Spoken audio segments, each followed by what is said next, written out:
Hello students, welcome to commerce lesson, যেখানে আমরা commerce শিখি সহজ ভাষায়।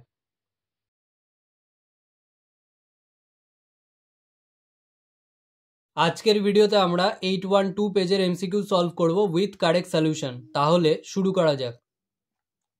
যে বিভাগ কাঁচামালের যাচনপত্র বা রিকুইজিশন নোট তৈরি করে তা হলো উৎপাদন বিভাগ। মুদ্রাস্ফীতির সময় কাঁচামাল বিলির কোন পদ্ধতিটি উপযুক্ত? এটার অ্যান্সার হবে লিফো। মজুতের খতিয়ান তৈরি করা হয় যে নথির ভিত্তিতে, তা হলো, এটার অ্যান্সার হবে সবকটি। পরিত্যক্ত বা স্ক্র্যাপ কাঁচামাল হলো স্বাভাবিক ক্ষতি। বিল অফ মেটেরিয়ালস প্রস্তুত করে, এটার অ্যান্সার হবে ইঞ্জিনিয়ারিং বিভাগ। কোন পদ্ধতিতে কাঁচামাল বিলির মূল্যায়ন করলে অন্তিম মজুদ সম্ভার বর্তমান মূল্যে প্রদর্শিত হয়? এটার অ্যান্সার হবে ফিফো মেথড। সময় লিখনের উদ্দেশ্য হলো, এটার অ্যান্সার হবে এদের সবগুলি। উত্তম মজুরি প্রদানের বৈশিষ্ট্য হিসেবে গণ্য হয় না, এটার অ্যান্সার হবে জটিলতা। Time allowed to do a job is 12 hours. Time taken by a labor is 10 hours. His level of efficiency is, এটার অ্যান্সার হবে 120%। এটা সলিউশন আমরা শেষে দেখব। সময় লিখন বা টাইম কিপিং ও সময় আরক্ষণ বা টাইম বুকিং এর মধ্যে সময়ের ব্যবধান হলো idle time. Wage rate per hour is ₹60. A labor produces 48 units in a day of 8 hours. Then wage rate per unit is, এটার অ্যান্সার হবে ₹10। এটার সলিউশন আমরা শেষে দেখব। অদক্ষ শ্রমিকরা শাস্তি স্বরূপ অপেক্ষাকৃত কম হারে কার্যভিত্তিক মজুরি পায় কোন পদ্ধতিতে? এটার অ্যান্সার হবে টেলার পদ্ধতিতে। খামার বাড়ি বা ফার্ম হাউস থেকে আয় গৃহসম্পত্তি থেকে আয় খাতে করযোগ্য নয়। ব্যবসার জন্য ভাড়া দেওয়া বাড়ি থেকে মালিক কর্তৃক প্রাপ্ত খাজনা করযোগ্য হবে গৃহসম্পত্তি থেকে আয় খাতে। নিচের কোনটি মূলধনী সম্পত্তি নয়? এটার অ্যান্সার হবে মজুত পণ্য বা stock in trade. Unit trust of India ইউনিটকে, অর্থাৎ ইউটিআই ইউনিটকে দীর্ঘমেয়াদী সম্পত্তি হিসাবে গণ্য হতে হলে ইউনিটগুলিকে কতদিন নির্ধারিত অধিকারে থাকতে হবে? এটার অ্যান্সার হবে 1 বছরের বেশি, অর্থাৎ 12 মান্থসের বেশি।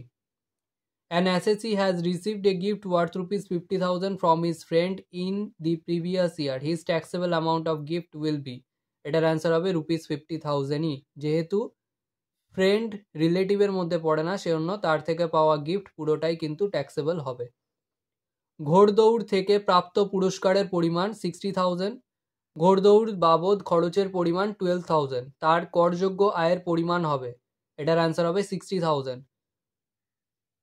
ঘোড়দৌড়ের ক্ষেত্রে কোনো খরচ বাদ যায় না, পুরোটাই ট্যাক্সেবল হবে যত টাকা জেতা হয়েছে, অর্থাৎ 60,000।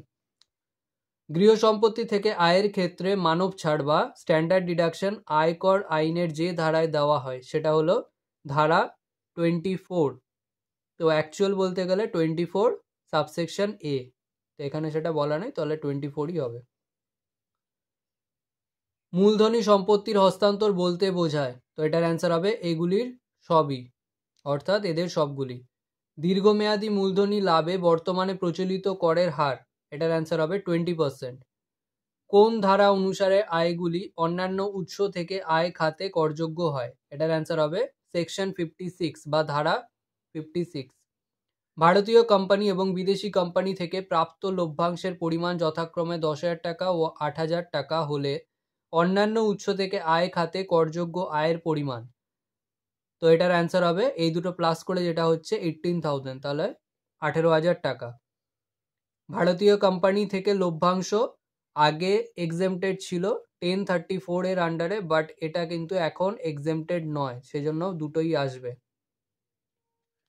নিজ বসবাসের একটি বাড়ির পৌরকর 20,000 টাকা। যদি পূর্ববর্তী বছরে মালিক 60% পৌরকর প্রদান করেন তাহলে পৌরকর বাবদ ছাড় হবে।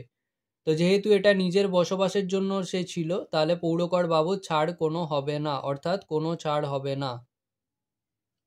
নেক্সট আমরা এমসিকিউ এর সলিউশনগুলো দেখে নিই। তো 9 নম্বরে এফিসিয়েন্সি জানতে চেয়েছিল। এবারে যেহেতু টাইমের বেসিসে এফিসিয়েন্সি ক্যালকুলেট করা হচ্ছে, সেজন্য ফর্মুলা হবে standard time divided by time taken into 100।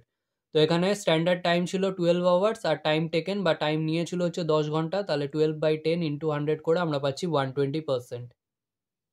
Next 9 দাগের অঙ্কে আমাদের বলে দিয়েছে labour produces 48 units in 8 hours আর টাইম ওয়েজ রেট আমাদের দেওয়া আছে 60 রুপিস পার আওয়ার। তো এখানে আমাদের পিস ওয়েজ রেট বার করতে বলেছে বা ওয়েজ পার ইউনিট বার করতে বলেছে। তো এখানে যদি লেবার প্রডিউস করে 48 ইউনিটস ইন 8 আওয়ার্স তাহলে প্রতি ঘন্টায় কত করবে? তাহলে labour produces 48 divided by 8 is equal to 6 units per hour. তাহলে এই 6 ইউনিট প্রডিউস করার জন্য প্রতি ঘন্টায় পায় 60 টাকা করে। তাহলে 60 টাকা পায় 6 ইউনিটের জন্য, তাহলে প্রতি 1 ইউনিটে 60/6 হবে। তাহলে piece wage rate is equal to ₹60 divided by 6 units is equal to ₹10। আজকের ভিডিও এখানেই শেষ। ভিডিওটা ভালো লাগলে লাইক করো, বন্ধুদের সাথে শেয়ার করো। যদি কোনো প্রশ্ন থেকে থাকে অবশ্যই কমেন্ট সেকশনে জানাও এবং এই ভিডিওটা থেকে যদি নতুন কিছু শিখে থাকো তাহলে অবশ্যই সাবস্ক্রাইব করো এবং দেখতে থাকো কমার্স লেসন।